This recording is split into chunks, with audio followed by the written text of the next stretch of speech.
Si Constance Grail, isang simpleng dalaga, ay nahulog sa gitna ng kaguluhan. Isang sumpa ang bumagsak sa kanya, ang kanyang kasintahan ay nagtaksil, at ang mundo niya ay biglang nagbago.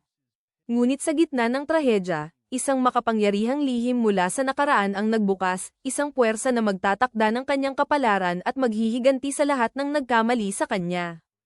Habang tumutunog ang kampana, hinayla ni Constance Grail ang kaibigan niyang si Kate sa masikip at pan ng taong liwasan, nagtataka kung may nagaganap bang pista. Pilit hinihikayat ni Kate si Constance na umuwi na, ngunit patuloy silang nasasalpok ng mga tao hanggang sa tuluyan silang magkahiwalay. Sinaklot ng takot si Constance habang hinahanap niya si Kate sa gitna ng dagsa ng tao, hanggang sa hindi niya namalayang nakalampas na siya sa barikadang inihanda para sa parusa. Napahinto siya nang umakyat sa entablado ang isang babaeng may balabal. Nang alisin ang hood, bumagsak ang mahabang itim na buhok sa likuran nito at kumislap ang mga matang kulay ametiste sa ilalim ng madilim na kalangitang binabasa ng ulan. Sa paningin ni Constance, napakaganda niya. Bumaba ang katahimikan. Pagkatapos, nagsalita ang babae, "Isumpa kayo. Isumpa kayong lahat." Bumuhos ang ulan kasabay ng pagsabog ng galit ng karamihan. Tinatawag siyang demonyo, mamamatay tao, ang tunay na isinumpa. Tinakpan ni Constance ang kanyang mga tainga at ipinikit ang mga mata, hindi handa sa marahas na kalupitang nagmumula sa karaniwang mga tao. Nang muli niyang imulat ang mga mata, nagtagpo ang kanilang mga tingin. Tila tumahimik ang buong mundo. Ngumiti ang babae ng may lungkot, at habang muling tumunog ang kampana, bumulong siya ng mga salitang para lamang kay Constance. Itinaas ng Verdugo ang kanyang talem habang lumuluhod ang babae. Tumama ang kidlat sa mismong sandaling bumagsak ang bakal. Bumalsik ang dugo kay Constance habang itinaas sa hangin ang pugot na ulo. Umungal ang karamihan, tapos na. Patay na siya, isang bangungot na magmumulto sa mga hiyaw ng batang si Constance. Lumipat ang tagpo sa mababang palasyo, ang Grand Merolean. 10 taon na ang lumipas mula noong gabing iyon sa plaza ng San Marks. 16 na taong gulang na ngayon si Constance. Binati siya ni Viscount Hamsworth, sinabing tiyak na pagpapalain ng tadhana ang kanilang pagsasama, lalo na't ang panuntunan ng pamilyang Grail ay, "Kumilos ka ng may katapatan." Nanatili sa kanyang isipan ang mga salitang iyon. Ilang buwan pa lamang ang nakalipas nang bumagsak ang kanyang ama, ang mismong huwaran ng katapatan ng mga Grail, sa ilalim ng napakabigat na utang. Kapalit ng pagbabayad nito ng pamilyang Bronson, naipangako si Constance kay Neil Bronson, ang tagapagmana. Isang ganap na ginoo si Neil. Hindi niya may kakaila na matagal na niyang pinangarap ang magpakasal dahil sa pag-ibig. Para sa isang payak at hindi kapansin-pansing babae tulad niya, ang mapili ng isang gwapo at magalang na lalaki ay tila isang himalang inakala niyang biyaya. Di naglaon, nagdala ng nakakabagabag na balita ang kaibigan niyang si Mylene. May mga bulong-bulungan tungkol kina Neil at Pamela Francis. May nagsabing nakita raw silang magkasuyuan ng akala nila'y walang nakakakita. Nayanig si Constance. Ipinagwalang bahala iyon ni Kate. Tinawag na tsismis lamang at hinikayat si Mylene na tumigil sa pagpapakalat ng mga sabi-sabi. Ngunit nagpatuloy si Mylene, idinagdag pa na si Pamela raw ay nagpapalit ng mga lalaki na parang pagpapalit lamang ng kapareha sa sayawan. Mabigat na bumalat kay Constance ang mga salitang iyon. Nagtitiwala siya kay Neil. Sa mismong araw na iyon, tinrato siya nito gaya ng dati, may kabaitan at paggalang. Ngunit napatunayang malupit ang tadhana. Sa ilalim ng isang ilaw sa lansangan, nakita niyang yakap ni Neil si Pamela. Napansin ni Pamela si Constance, ngumisi, at hinayla si Neil sa isang halik. Tumakbo si Constance palayo, luha ang lumalabo sa kanyang paningin, ninanais na mabura ang kanyang nakita.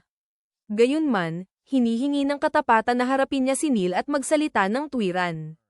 Nang siya'y lumingon, napasigaw siya sa gulat nang makitang may isang babaeng nakatayo sa tabi niya.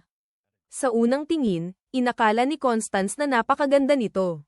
Habang nakatanaw sa bulwagan ng sayawan, sinabi ng babae na tila masigla ang loob.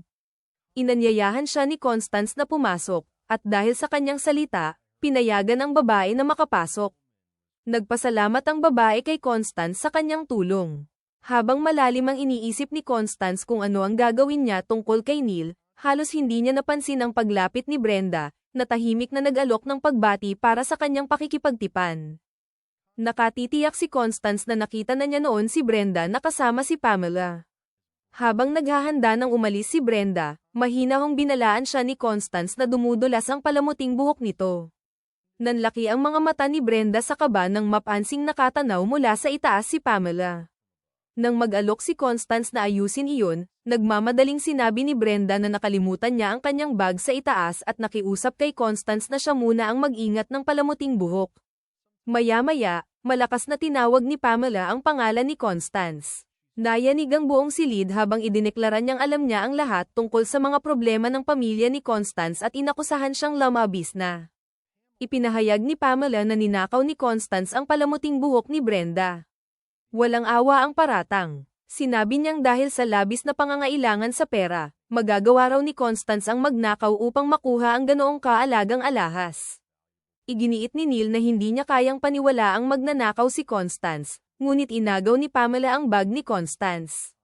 Sa harap ng lahat, nahulog mula roon ang palamuting buhok. Humingi si Pamela ng paliwanag. Sa kawalan ng magawa, nakiusap si Constance kay Brenda na sabihin ang totoo. Ngunit pinutol siya ni Pamela, tinawag na kaawa-awa ang kanyang mga dahilan, at inakbayan si Brenda, na nanginginig, sa huwad na pagdamay. Pagkatapos, humarap siya kay Neil at sinabi na ngayong nakita na nito ang tunay na pagkatao ni Constance, dapat nang ipawalang bisa agad ang kasunduan sa kasal. Ang pagpapakasal kay Constance ay magpapahiya lamang sa pangalan ng pamilyang Bronson. Nag-atubili si Neil, nababagabag sa kakulangan ng malinaw na ebidensya. Sumagot si Pamela na ang patunay ay ang lahat ng naroon, at dahil nandoon si Viscount Hamsworth at isang pari, maaari nang isagawa kaagad ang pagpapawalang bisa. Nataranta si Constance, ngunit kinutya siya ni Pamela gamit ang panuntunan ng pamilyang Grail. Kumilos ka ng may katapatan, panunuyan niya. Hinamak ang tinatawag na katapatan ng mga Grail at tinatakan si Constance bilang isang walang kwentang magnanakaw. Habang umuungal ang karamihan, bumagsak si Constance sa kanyang mga tuhod, nagmamakaawa na may tumulong sa kanya. Nagsalita sa kanyang tabi ang babaeng nakita niya kanina, si Scarlett Castile, na kalmadong nagsabi, "Sige. Tutulungan kita, kapalit ng isang halaga." Nagsalita siya sa pamamagitan ni Constance at nagtanong, "Kaya sabihin mo sa akin, sino nga ba talaga sa atin ang magnanakaw?" Natuwa si Pamela sa gulat. Matagal na niyang kinamumuhian si Constance, dahil sa palagiang pag-uusap nito tungkol sa katapatan, sa tila walang kahirap-hirap nitong swerte, kahit na mas mababa siya kay Pamela sa ganda at katayuan ng pamilya. Ang galit na iyon ang dahilan kung bakit ginamit niya si Brenda para suruan ito. Sinubukan ni Pamela na makipagtalo, ngunit pinutol siya ni Constance, pinaalala na ang lalaking kinahihiligan niya sa mga palumpong ay ang sariling fiancé niya. Sumigaw si Pamela na nagkakabati lamang sila, ngunit pinigil siya ni Neil. Nagpatuloy si Constance. Dahil nakikipaghalikan si Pamela sa kanyang fiancé, siya na ang tunay na magnanakaw. Humarap siya sa mga bisitang nakakita kay Brenda na ibinigay ang palamuti at nilapitan si Wayne, ang una nakapansin. Sa ilalim ng presyon, inamin niya ang katotohanan, at hindi naglaon, nagsimulang magsalita ang iba tungkol sa kanilang nakita. Bumaba sa hagdan si Viscount Hamsworth.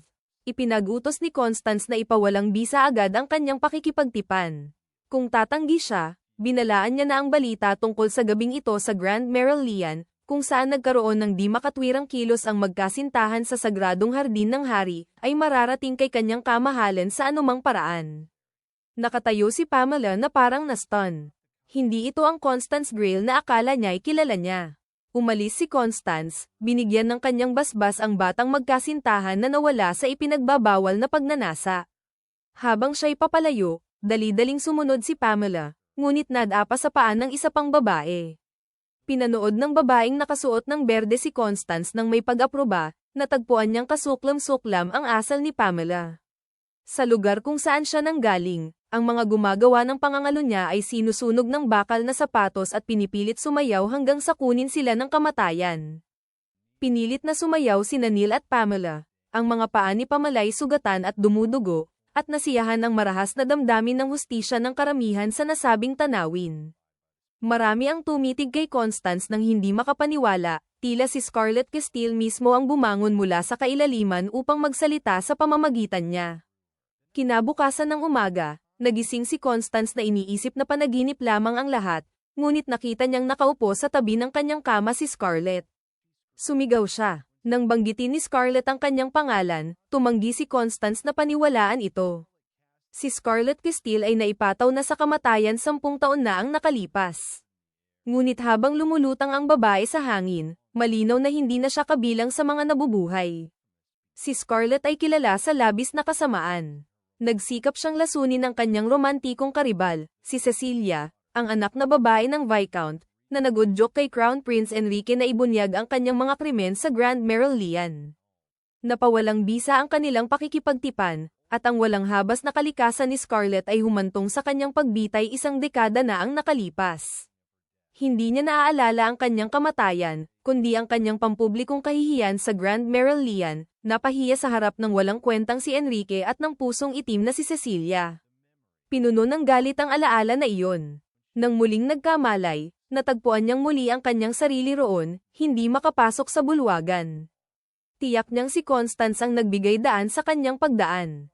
Diretsyong sinabi ni Scarlett kay Constance na siya'y payak, madaling makalimutan, at walang karapatang ipagmalaki ang sarili.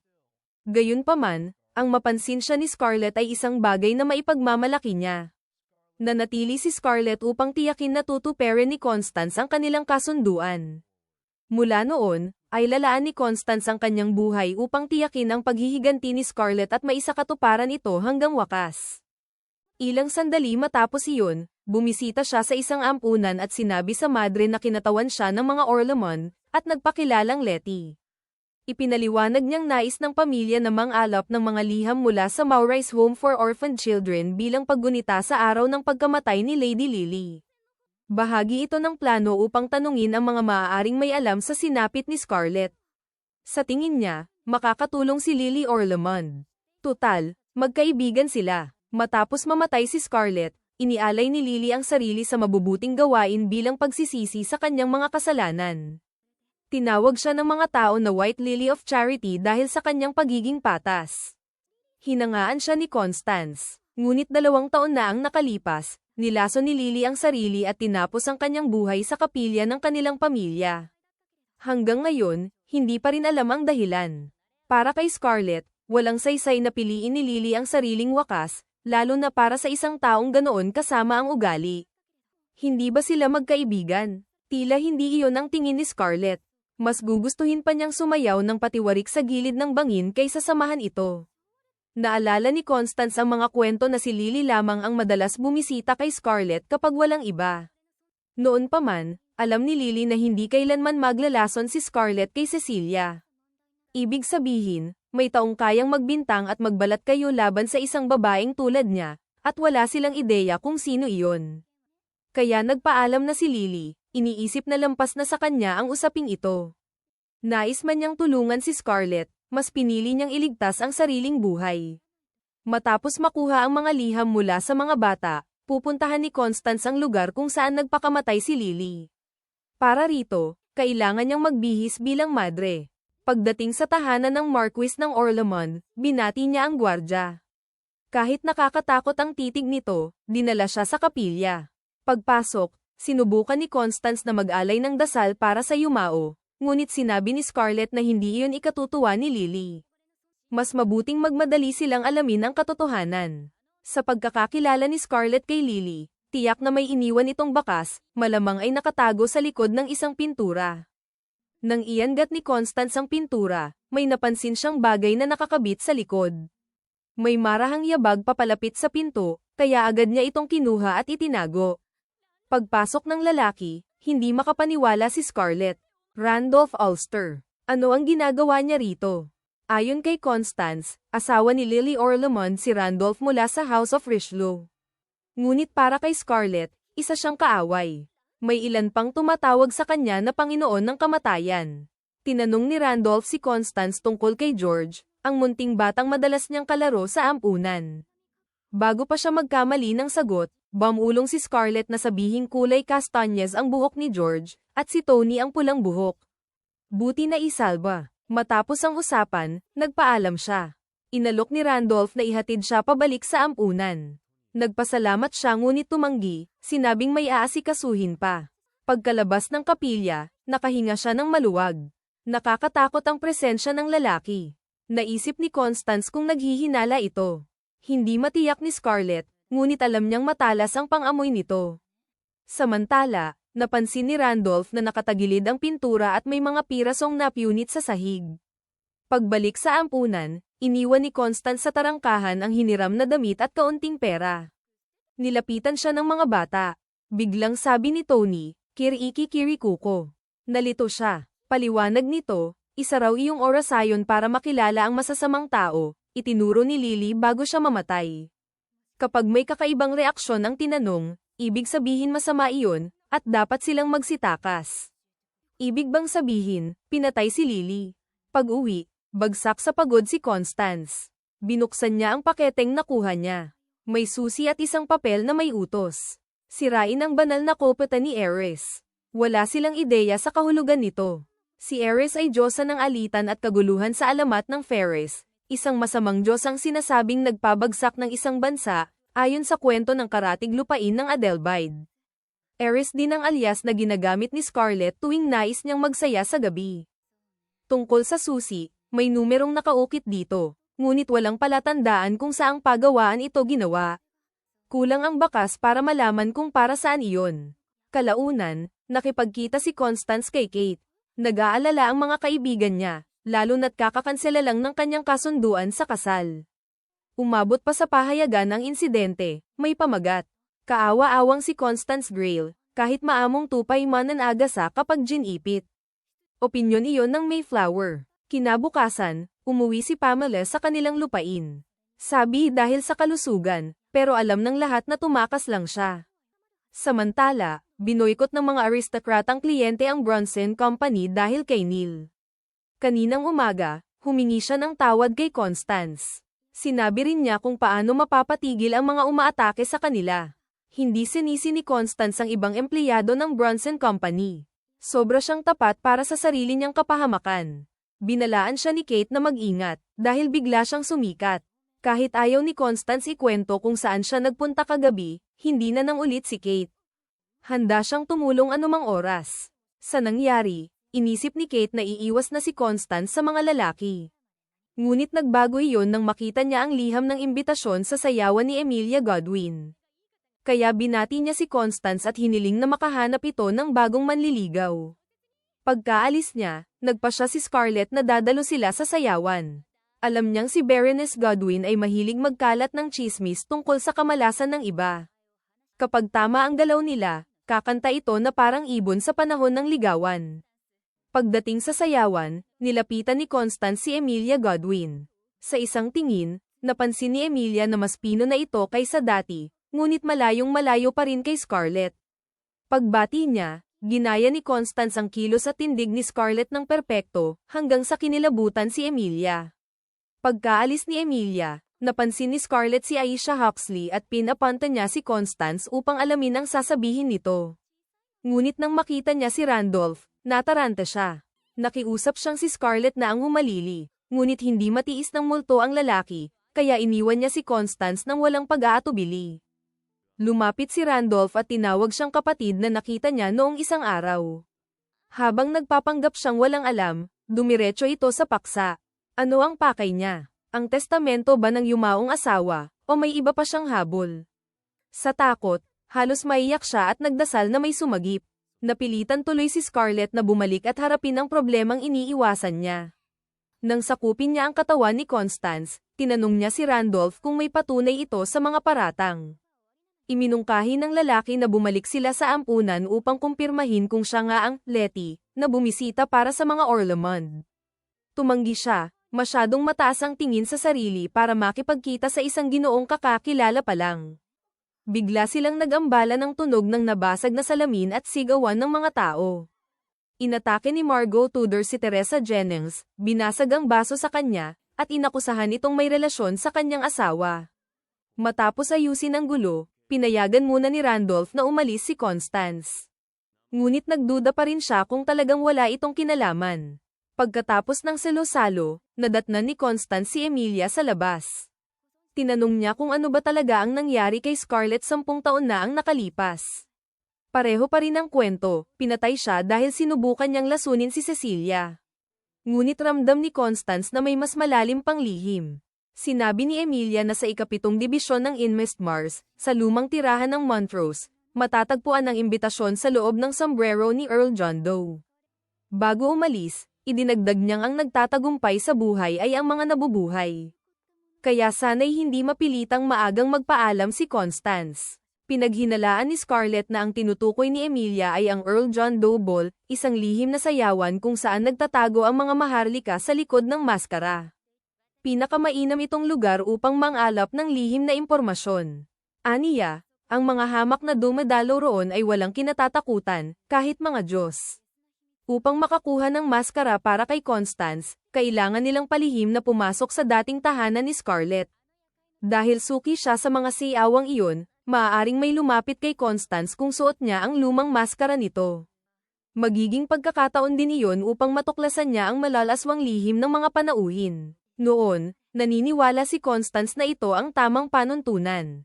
Ngunit nilinlang ang kanyang ama at isinangkot siya ni Pamela. Hindi sapat ang katapatan. Kung kasamaan ang kailangan upang maituwid ang lahat, handa siyang yakapin iyon. Pagpasok sa Castile residence, namangha si Constance sa laki nito. Hinarang siya ng isang seryosong lalaki at tinanong kung saan siya patungo. Nang sabihing sa silid-bihisan, itinuro nito ang daan. Nabahan ng damdamin si Scarlett nang titigan ng lalaking may gininto ang buhok, ang kanyang nakatatandang kapatid. Sa tingin niya ay wala silang gaanong pagkakahawig. Magkaiba sila ng ina, ngunit iba ang pananaw ni Constance, aniya, magkatulad ang paraan ng pagtawag sa kanya at ang tindig nila. Tinanong ni Scarlett kung narinig na niya si Cornelia of the Starry Crown. Siya ang huling emperatris ng karatig bansang Ferris, isang malawak na imperyo. Noon, pinapalakas ng Ferris ang kapangyarihan sa pamamagitan ng pagpapakasal ng dugong maharlika mula sa mga nasakop na lupain. Isang prinsipe ang tumakas kasama ang isang ginang, at nagkaroon sila ng anak, si Cornelia of the Starry Crown. Dahil sa kanyang dugo, may karapatan siya sa maraming koro ng tila kasing dami ng mga bituin, bukod pa sa trono ng imperyo. Maging ang Adelbide ay dating saklaw nito. Nang maghimagsik ang mga nasasakupan at bumagsak ang imperyo, nakaligtas siya sa bansang neutral na Soldita. Lumipas ang panahon, at kumalat ang balitang may isang dalagang taga-Soldita na nagtataglay ng dugo ni Cornelia, si Crownless Alinor, ina ni Scarlett. Ibig sabihin, nagmula si Scarlett sa dugong imperial ng Ferris. Matapos ang maikling salaysay, kinuha ni Constance ang maskara.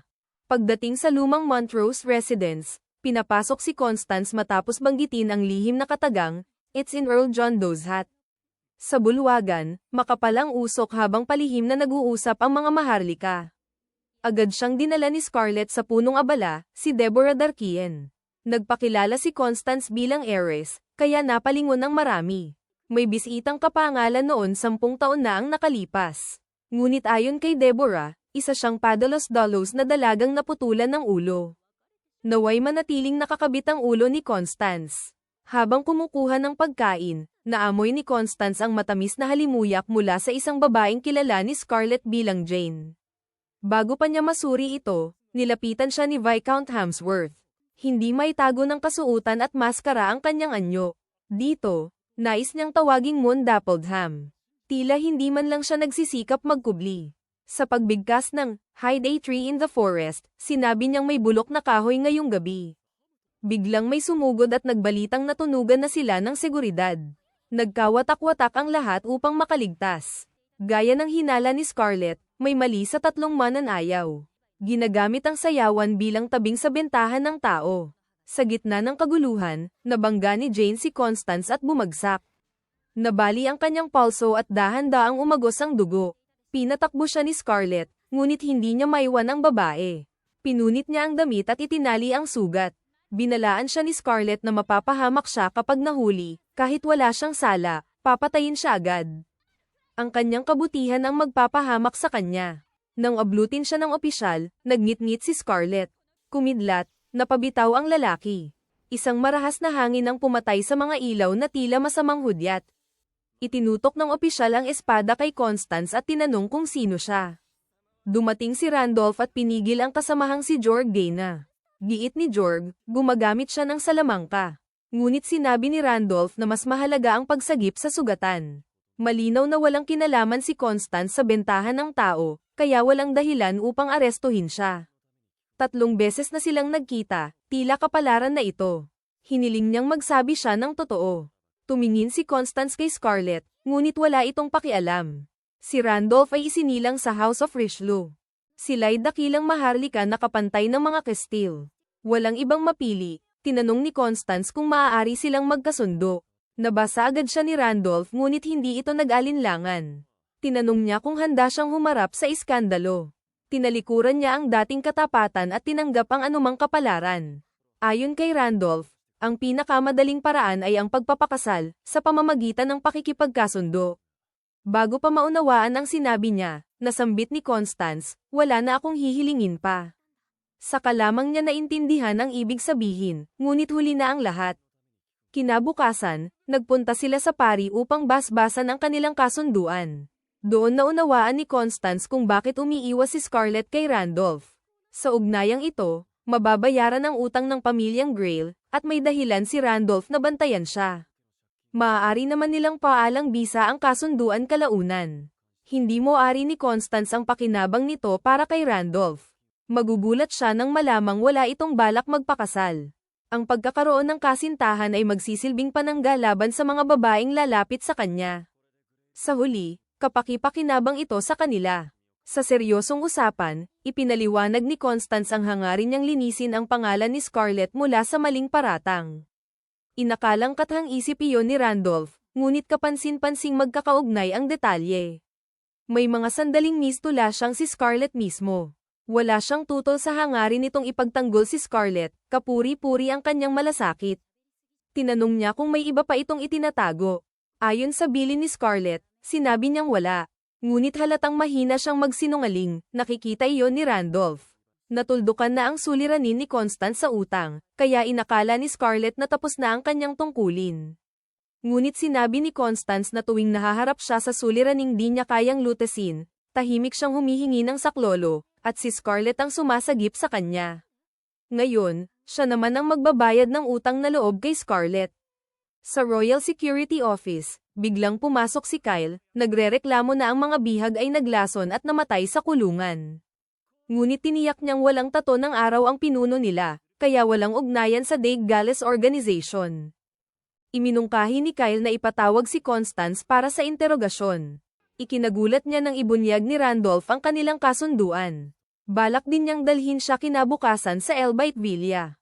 Sa Elbite Villa, hinarap ni Randolph at Constance ang koro ng prinsipe, si Enrique Adelbide, ang lalaking kumalas noon kay Scarlett. Pumasok ang koro ng prinsesa, si Cecilia Adelbide, na nakasisilaw ang ganda. Agad niyang nagustuhan si Constance at inanyayahan itong magtsaa minsan. Sa pagitan ng malamig na titig ni Randolph at masiglang asal ni Cecilia, hindi alam ni Constance kung alin ang higit na nakakatakot. Naiinis si Cecilia na pinili ni Randy ang araw na abala siya sa tungkulin.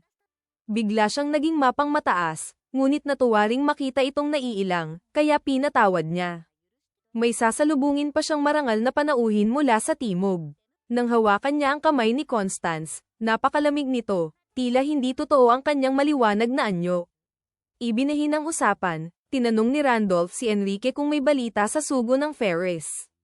Sagot ng prinsipe, mapagmataas ang mga iyon at kasaysayan lamang ang maipagmamalaki.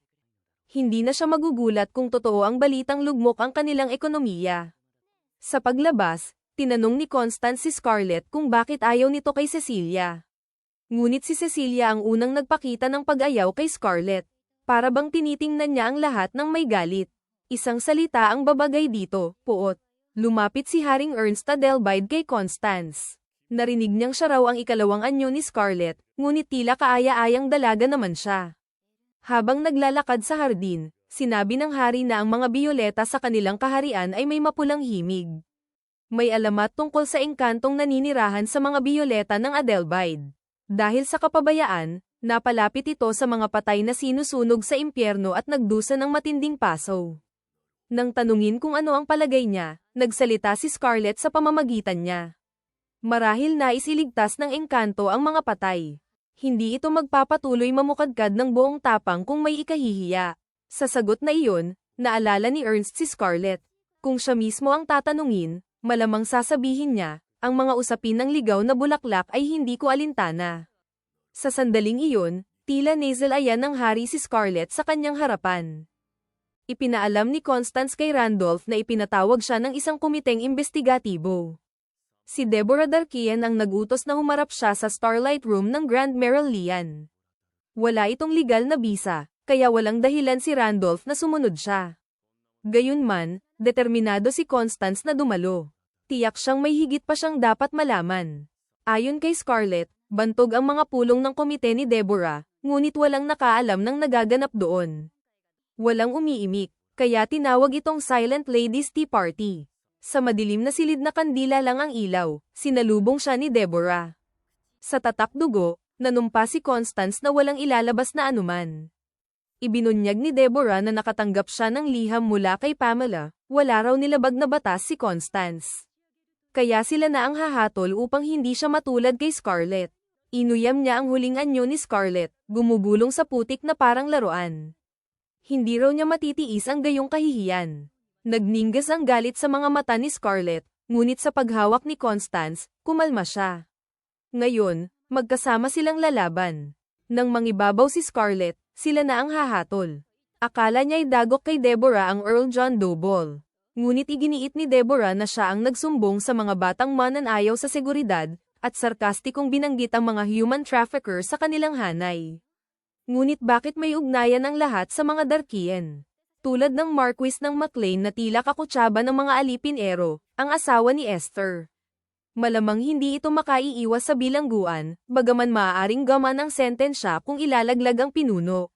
Gamit ang impluwensya ni Randolph, inalok niyang tulungan ng asawa ni Esther kapalit ng patoto. Baligtad na ang sitwasyon. Tiyak na alam ng Marchioness ng McLean ang pagkakasangkot ni Deborah. Umaasa si Constance na makuha ang kanyang patunay. Idiniin ni Deborah si Esther, sinasabing aalis ng bansa ang Marquis at matagal bago bumalik. Hindi siya makatutol. Katawa-tawa raw ang anak ng Viscount na dudurog sa isang Darkian. Oras na ng botohan. Dehado si Constance. Kung luluhod siya, maaaring ituring ni Deborah na guni-guni ang liham ni Pamela. Ngunit hindi siya papayag. Hindi siya uurong. Biglang bumukas ang pinto. Pumasok si Abigail O'Brien at hinawi ang mga kurtina. Ang apat na dakilang angkan ng kaharian ay ang Castile, Richelieu, Darkian, at O'Brien. Umupo si Abigail sa pwesto ni Susanna Neville. Iniharap niya ang kredensyal at tinatakan ng dugo. Esther, Janine, Caroline, kung ayaw ninyong madurog, sumunod kayo. Tinawag iyon ni Deborah na pagbabanta at iginiit na may legal siyang remedyo. Ngunit walang bisa, anumang sabihin doon ay hindi maaaring ilabas. Sa galit, umalis si Deborah. Pagkaraan, binalaan ni Abigail si Constance na huwag magpadalos-dalos at ipagpasalamat iyon kay Randolph. Siya ang lumapit kay Abigail upang tulungan ang kanyang kasintahan. Sinuri niya ang mga kalahok at nakuha ang liham. Napalambot ang loob ni Constance. Paglabas niya, hinarang siya ng mamamahayag na si Amelia Hobbs. Tinanong siya kung kailan siya humanga kay Scarlett at kung naghihimagsik ba siya laban sa ideal ng pamilyang Grail tungkol sa dangal. Ipinahiwatig nitong naiinis siya dahil nakasentro ang balita sa pagkamatay ni Teresa Jennings, na iniwan ng kasintahan at tinangkaraw patayin ito bago siya nagpakamatay. Naputol ang mga tanong nang awatin siya ni Aldous Clayton. Iniabot nito ang calling card at nagpakilalang mula sa Mayflower Company. Kinabukasan, nabigla si Constance sa ulo ng balita, Miss C, anak ng Viscount, Jane agaya si Scarlett Castile. Nalululong sa ipinagbabawal na hallucinogen at sangkot sa magulong orgy. Pawang kasinungalingan. Labis ang pagkadismaya ni Mylene, na hinahangaan si Amelia. Pangarap niyang manatiling dalaga at maging mamamahayag, mahilig sa paghahabol ng chismis, si Constance pa ang nagmungkahing tahakin niya iyon. Habang naglalakad, nilapitan siya ni Kimberly Smith ng Ladies Committee ng Violet Association. Layunin nilang puksain ang di makataong kaugalian. Pinagsabihan niya ang dalagang umano'y humahanga kay Scarlett. Nais na lamang umalis ni Constance, mabigat ang araw niya. Umaasa si Kimberly na ang hallucinogen ay hindi tumutukoy sa Jackal's Paradise. Biglang lumitaw si Scarlett, tila may alam siya. Lumingon si Constance, ngunit ibinalik ni Kimberly ang kanyang pansin. Iginiit ng ginang na ang mga aristokrata ay mapagmataas at hindi itinuturing na tao ang karaniwan.